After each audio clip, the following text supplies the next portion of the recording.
respected adjudicators, respected teachers, and my dear fellows, Assalamu alaikum. Now, before I begin my speech, I would like to ask a question. How much do we treasure cleanliness? Well, it is of so much importance that we have placed it next to godliness.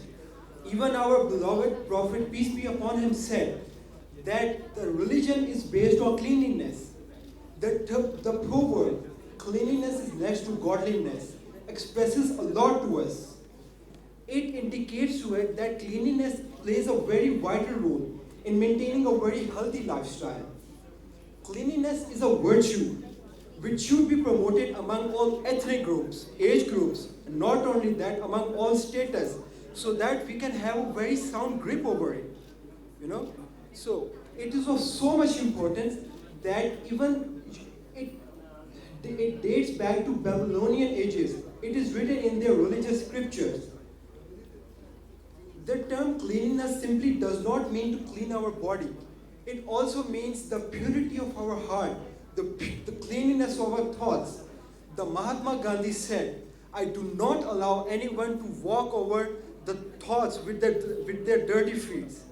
This exaggerates to us the importance of a clean and a pure man from the inside and out. The term cleanliness is so much deeply engraved in our society that from a very young age we are taught to be clean in almost every aspect of our lives.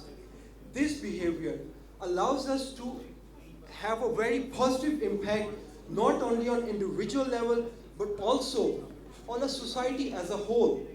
So this allows a society to progress towards a path that is beyond the limitations of health issues, uncleanliness and health issues.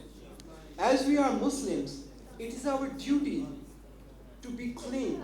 So by doing so, we are not only obeying the laws of Allah Almighty, but also the laws of His Apostle, Prophet, peace be upon him, who said, the purification is half of faith.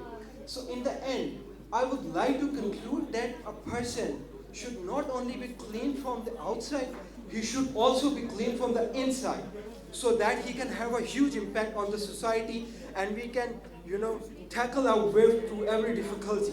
Thank you so much.